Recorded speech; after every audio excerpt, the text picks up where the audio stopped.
నా జీవితంలో, మీ తల్లి జీవితంలో, మా జీవితాల్లో దేవుడు చేసిన కార్యాలు ఒకసారి కళ్ళ ముందు పెట్టాడు. కళ్ళ ముందు పెట్టిన వెంటనే అవన్నీ దేవుడు నా కళ్ళకల్లా చూపించిన వెంటనే నా ఆత్మ దేవుని ఏమని స్తుతిస్తుందో తెలుసా? నేను ఏ దేవుని సేవిస్తున్నానో, ఏ దేవుని ప్రకటిస్తున్నానో ఈ నా దేవుడు అడుగు వాటికంటే, ఊహించు వాటికంటే అత్యధికముగా కార్యాలు చేయగలిగిన దేవుడు. అన్న మీరు ఎలా చెప్తారు ఈ మాట? దేన్ని బట్టి చెప్తారు? ఎఫెసీ పత్రికలో పౌలు గారు రాసిన మాటను బట్టి చెప్తారా? ఎస్, లేఖనాధారం మాత్రమే కాదు, రుచి చూచి 22 సంవత్సరాల ఆయన మంచితనాన్ని, ఆయన ప్రేమను, దేన జనుల పట్ల ఆయన ఎలా దయ చూపుతాడో, ఆయన దయను అనుభవించిన ఒక సాధారణమైన సేవకుడిగానే కాదు, ఒక సాధారణమైన విశ్వాసిగా యేసును రుచి చూచి చెప్తున్నాను. తల్లి, నీవు ఆరాధించే నీ దేవుడు, ఈ ఆరాధనకు వచ్చిన అన్నయ్య, తమ్ముడా, నీవు ఆరాధించే నీ దేవుడు, నీవు అడుగు వాటికంటే, ఊహించు వాటికంటే ఏదో ఒక రోజు అత్యధికంగా మన బ్రతుకులో కార్యాలు చేసే దేవుడై ఉన్నాడు. 2002 సంవత్సరంలో కుత్బుల్లాపూర్ ప్రాంతంలో ఒక మీటింగ్ జరుగుతుంది. అప్పుడే మేము సేవకు వచ్చిన పసికందులం, అంటే సేవలో పసికందులం, సేవలో 1 year బేబీ. ఆ పెద్ద మీటింగ్ చూసి దేవుని ఒక మాట అడిగాం, దేవా, మా జీవితంలో కనీసం ఇలాంటి మీటింగ్ ఒక్కటైనా మేము ఏర్పాటు చేయాలయ్యా. వినండి మాట, మా జీవితంలో ఎలాంటి మీటింగ్ ఒక్కటైనా మా బ్రతుకులో ఏర్పాటు చేయాలయ్యా. మేము స్పీకర్లుగా ఉండాలని కాదు, ఎవరో ఒక పెద్ద స్పీకర్ని పిలిపించి జీవితంలో కనీసం ఒక్క మీటింగ్ అయినా ఇలాంటి మీటింగ్ పెట్టాలయ్యా అని 2002 సంవత్సరంలో కుత్బుల్లాపూర్ గ్రౌండ్లో నేను దైవ సేవకురాలు చేసిన ప్రార్థన. ఇది 2025, 23 సంవత్సరాల తర్వాత ఈరోజు పరిస్థితి ఏంటో తెలుసా? అలాంటి మీటింగ్స్ కొన్ని వందల మీటింగ్స్ ఏర్పాటు చేయడానికి దేవుడు కృప చూపించాడు. మన ఆత్మీయ తండ్రిని పిలిపించి మీటింగ్స్ పెట్టడమే కాదు, అంతకంటే పెద్ద సభల్లో ఓ దైవజనునిగా, దేవుని రాయబారిగా నిలవబడి వాక్యం అందించడానికి దేవుడు కృప చూపించాడు. తమ్ముడా, ఒక్క మీటింగ్ ఏర్పాటు చేస్తే చాలేసయ్యా, మా బ్రతుక్కి పెద్ద పెద్ద కళలేమి లేవు, ఏదేదో గొప్ప కార్యాలు చేయాలి. ఎందుకంటే ఆ రోజుల్లో ఉన్న దయనీయ స్థితి, ఒక్క మీటింగ్ ఏర్పాటు చేస్తే చాలయ్యా. ఈరోజు నెలకొచ్చి మనం ఓన్గా 2 మీటింగ్స్, 3 మీటింగ్స్, 2 మీటింగ్స్, 3 మీటింగ్స్. ఆత్మదేవుడు అంటాడు, నీవు ప్రకటించే నీ దేవుడు, నా ప్రజలు ఆరాధించే నేను అడుగు వాటికంటే, ఊహించు వాటికంటే అత్యధికంగా కార్యాలు చేసే దేవుడునని నా ప్రజలకు చెప్పమని ప్రభు బోధిస్తూ ఉన్నాడు. తమ్ముడు, నీవు ఆరాధించే దేవుడు అడుగు వాటికంటే, ఊహించు వాటికంటే ఈరోజే కానీ భవిష్యత్తులో కానీ అత్యధికమైన కార్యాలు నీ బ్రతుకులో ఆయన చెయ్యునుగాక. సరే, సేవ ప్రారంభించాం. ఈరోజు ఏదో ఒక మంచి స్థితికి వచ్చిన తర్వాత మాకు ముందే దర్శనం ఉందండి, బలమైన సేవ చేస్తామండి, ఆ రోజుల్లోనే అనుకున్నాం. అంత పెద్ద పెద్ద మాటలు నేను అనలేను. అంత గొప్ప విశ్వాసం ఒప్పుకుంటాను, అంత గొప్ప విశ్వాసం ఈరోజు దేవుడు ఇలా ఆశీర్వదిస్తాడని, ఆ రోజునే నేను దర్శనం చూశాను అని లేని మాటలు నేను చెప్పలేను. సేవ ప్రారంభించిన దినాల్లో అమ్మ, నేను యేసయ్యని వ్యక్తిగతంగా అడిగిన మాట, యేసయ్యా మొద్ద అన్నం పెట్టి చాలయ్యా. ఆ ఇంటికెళ్ళి ఈ ఇంటికెళ్ళి ఎవరు ముద్దన్నం పెడతారా ఎదురు చూసే పరిస్థితి రావద్దయ్యా. సేవకు వచ్చాం కదా, యాజకులుగానే బ్రతకాలి కానీ యాచకులుగా బ్రతకూడదయ్యా. ఈ మాట వినండి, యాజకులుగానే బ్రతకాలి కానీ యాచకులుగా బ్రతకూడదయ్యా. ఎవరు ముద్దన్నం పెడతారని ఎదురు చూసే పరిస్థితి రాకూడదు. ఓ ముద్దన్నం పెట్టయ్యా. సేవకు వచ్చాం కదా, ఒక 100 గజాల స్థలం, ఒక 100 మంది ఆత్మల్ని ప్రభా, ఇంతే.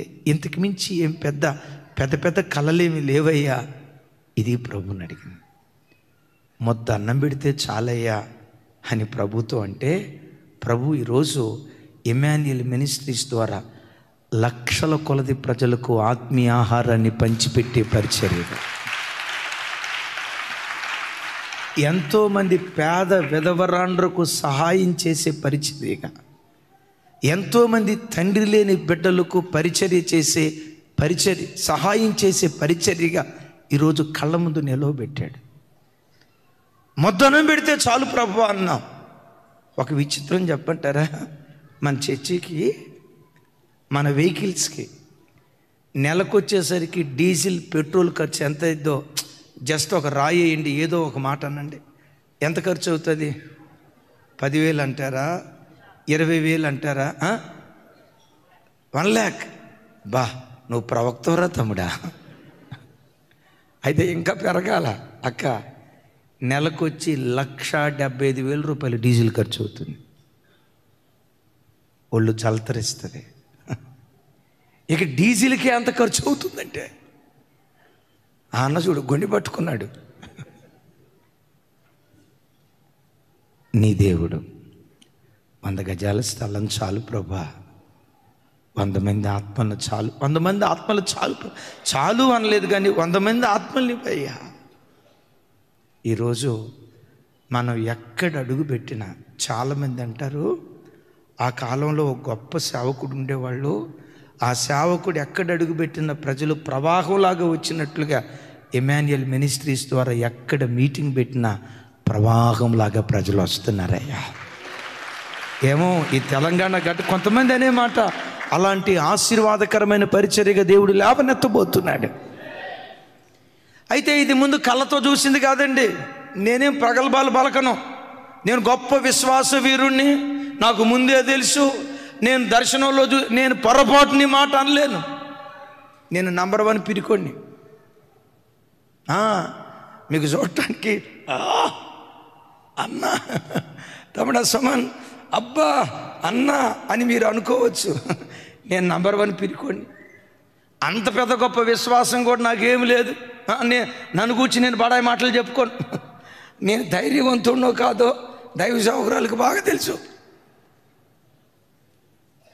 ఎక్కడైనా సముద్రం దగ్గరికి వెళ్తే దేవుని కృపను బట్టి నీళ్ళ దగ్గరికి అసలు బాను. అలాగని భయం కాదు సుమి. అక్క మీరు డ్యామ్ కాడికి వచ్చారు కదా, మీరు దిగారు, నేను దిగల. ఎందుకో తెలుసా? భయం కాదు. శోధకుడు ఏ చిన్న అవకాశం వాడికి దొరికినా సేవకుల మీద దాడి చేస్తాడు.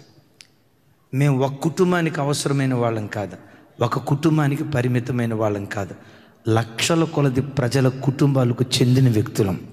ప్రతి క్షణం జాగ్రత్త. శోధకుడికి అవకాశం ఇవ్వకూడదు. యేసయ్యకి మహిమ కలుగును గాక. గట్టిగా చెప్తాం ఆమేన్. ఇక చిన్నతనంలో అంటే చెప్పేది ఏం లేదు. బయటికి వెళ్ళాలంటే అటువైపు ఒక సైనికుడు, ఇటువైపు సైనికుడు ఉండాలా, అంత ధైర్యం. దేవునికి మహిమ కలుగును గాక. ఇవేవి కలగన్నది కాదు, దర్శనం చూసింది కాదు, అడిగింది కొంతే. మీతో దేవుడు చెప్పమని నా హృదయాన్ని రేపుతున్న మాట, చెల్లి నీవు ఆరాధించే దేవుడు, తల్లి నీవు ఆరాధించే దేవుడు, తండ్రి అన్నా ఒకవేళ నిరీక్షణ కోల్పోయి, ధైర్యం కోల్పోయి, బ్రతుకులో విశ్వాసాన్ని కోల్పోయి, రేపు బ్రతుకు ఎలా ఉంటుందో తెలియక కృంగి విసికి వేసారిన స్థితిలో ఒకవేళ ఈరోజు ఆరాధనకు వస్తే నీతో దేవుడు చెప్పమని చెప్తున్న మాట, ఒకరోజు రాబోతుంది నీ బ్రతుకులోనే అడుగు వాటికంటే, ఊహించు వాటికంటే అత్యధికంగా నా దేవుడు కార్యాలు చేయును గాక. చూడండి ఆ మాట ఒకసారి. ఎఫెసీయులకు రాసిన పత్రిక 3వ అధ్యాయం 20-21 వచనాలు, చివరి వచనాలు. ఎఫెసీయులకు రాసిన పత్రిక 20-21 వచనాలు, 3వ అధ్యాయం. నాతో కలిసి చెప్పండి. మనలో కార్యసాధకమైన తన శక్తి చొప్పున మనము అడుగు వాటన్నిటికంటే, ఊహించు వాటన్నిటికంటే అత్యధికముగా చేయ శక్తి గల దేవునికి క్రీస్తు యేసు మూలముగా సంఘములో తరతరములు సదాకాలము మహిమ కలుగునుగాక. అమ్మరా చెప్పాలి, మహిమ కలుగునుగాక, మహిమ కలుగునుగాక. అడుగు వాటికంటే, ఊహించు వాటికంటే అత్యధికంగా దేవుడు కార్యాలు చేస్తాడు. బట్ సంఘమా ఒకటి నేర్చుకోండి, దేవుడు సంఘము ద్వారా పనిచేస్తాడు. ఒక వ్యక్తిని సంఘము ద్వారా వాడుకుంటాడు, ఒక సేవకుని. ఒక విశ్వాసిని సంఘం ద్వారా బలపరుస్తాడు. సంఘం ద్వారా తన కార్యాలు ఆపరేట్ చేయటం దేవుడు ప్రారంభిస్తాడు. 21వ వచనంలో అంటాడు కదా, ఎఫెసీ పత్రికలో, అడుగు వాటికంటే ఊహించు వాటికంటే అని చెప్పుకుంటూ వస్తూ 21వ వచనంలో అంటాడు నాతో కలిసి, క్రీస్తు యేసు మూలముగా సంఘములో తరతరములు సదాకాలము మహిమ కలుగునుగాక. యేసుక్రీస్తు వారి ద్వారా సంఘములో నుండి దేవుడు పనిచేయటం ప్రారంభిస్తాడు. మీరు ఎక్కడైనా బైబిల్ చరిత్ర కానీ సంఘ చరిత్ర కానీ చూడండి, ఒక దైవజనుడు బలంగా దేవుని చేతిలో వాడబడ్డాడు అంటే ఆ వ్యక్తి తలాంతులు సామర్థ్యం కాదు, కానీ ఒకటి దేవుని కృప, రెండవది ఆ దైవ సేవకుని వెనుక కన్నీళ్లు విడుస్తూ ప్రార్థించే ప్రార్థనా పరులైన బృందం అనేక మంది కన్నీళ్లు విడవటాన్ని బట్టి ఎక్కడో పల్లెటూరులో పుట్టి పెరిగిన సేవకుని లేవనెత్తి ప్రపంచమంతా దేవుడు ఊరేగిస్తూ ఉంటాడు. ఒక టీవీ పనిచేయాలంటే రిమోట్ ద్వారా పనిచేస్తుంది. ఏటీఎంలో డబ్బులు డ్రా చేయాలంటే కార్డు ఉండాలి, కార్డు ద్వారా డ్రా చేయగలుగుతాం. ఒక కారు ముందుకు వెళ్ళాలంటే పెట్రోల్ ద్వారా పనిచేస్తుంది. కొన్ని కార్లు బ్యాటరీ ద్వారా పనిచేస్తాయి, మరికొన్ని సిలిండర్ల ద్వారా పనిచేస్తాయి. అవి వాటి ద్వారా ఎలా పనిచేస్తాయో దేవుడు కూడా సంఘము ద్వారా పనిచేయటం ప్రారంభిస్తాడు. చప్పలు కొడుతూ దేవునికి స్తోత్రాలు చెప్దాం. అందుకని బిడ్డలారా, ప్రతి వ్యక్తి, ఈ మాట బాగా పట్టుకోండి, గుండెల్లో రాసుకోండి, ప్రతి వ్యక్తి తనకంటూ వ్యక్తిగతంగా ఒక సంఘం, తన కొరకు ప్రార్థన చేసే కొంతమంది ప్రార్థన పరులు, ఆ కుటుంబాన్ని జ్ఞాపకం చేసుకుంటూ ఆ కుటుంబ క్షేమం కొరకు దేవుని సన్నిధిలో కన్నీళ్లు కార్చే దైవ సేవకులు, ఆ కుటుంబం కోసం అంగలారుస్తూ ప్రార్థన చేసే విశ్వాసులు, సంఘం, ప్రతి వ్యక్తి కలిగి ఉండాలి. నేను ఎప్పుడు చెప్తా కదా, సంఘానికి వచ్చే ఏ బిడ్డ కూడా ఆయారాం, నోరు తెరిచి చెప్పండి రా తల్లి, ఆయారాం వచ్చేము అన్నట్లు. సంఘము ద్వారా దేవుడు ఎలా పనిచేస్తాడో అవి క్రైస్తవ్యానికి హింస కలుగుతున్న రోజులు. హేరోదు యాకోబును పట్టుకొని శిరఛేదనం చేసి చంపాడు. అపోస్తుల్లో హతసాక్షి అయిన మొట్టమొదటి వ్యక్తి చూడండి, అపోస్తుల్లో హతసాక్షి అయిన మొట్టమొదటి వ్యక్తి యాకోబు. క్రైస్తవ సంఘంలో మొట్టమొదటి హతసాక్షి స్టెఫెన్ అని చెప్తాం. అపోస్తుల్లో మొదటి హతసాక్షి యాకోబు. యాకోబుని చంపిన తర్వాత ఏం చేశారో తెలుసా? ఈ అపోస్తులందరికంటే పెద్ద ఆయన, అపోస్తులందరిలో పెద్ద ఆయన ఎవరు? పేతురు కదా. పేతురును పట్టుకుందాం, పేతురును పట్టుకుందాం. పేతురును గనక మనం ఏదైనా చేస్తే, చంపేసేస్తే అపోస్తులంతా చెదిరిపోతారు అని అనుకొని పేతురు వారిని చెరసాల్లో వేశారు. పేతురు ఎంత గొప్పవాడో తెలుసా? చెరసాల్లో పడేసి 14 మంది సైనికులు చుట్టూతా ఉన్న తర్వాత కాళ్లకు చేతులకు సంఖ్యలు వేసిన తర్వాత అద్భుతం, ఆ చెరసాలలో గురకలు పెట్టి నిద్రపోతున్నాడు. నేను అడుగుతా, ఏమయ్యా పేతురా, తెల్లారితే పస్కా బలి పశువుగా నేను చంపేస్తారని హేరోదు దగ్గర నుంచి ప్రకటన వచ్చింది కదా, నీకు మరణ భయం లేదా? నువ్వు చస్తావు అని రాజు శాసనం వేశాడు. పేతురుని అడిగితే పేతురు ఏమంటాడు తెలుసా? చస్తావు అని రాజు శాసనం వేసాడేమో, వృద్ధాప్యం వచ్చేదాకా నువ్వు చావవు అని రారాజు పలికాడు. ఏమన్నాను? ఎప్పటి వరకు? ఎవరన్నారు ఆ మాట? ఏ రారాజు?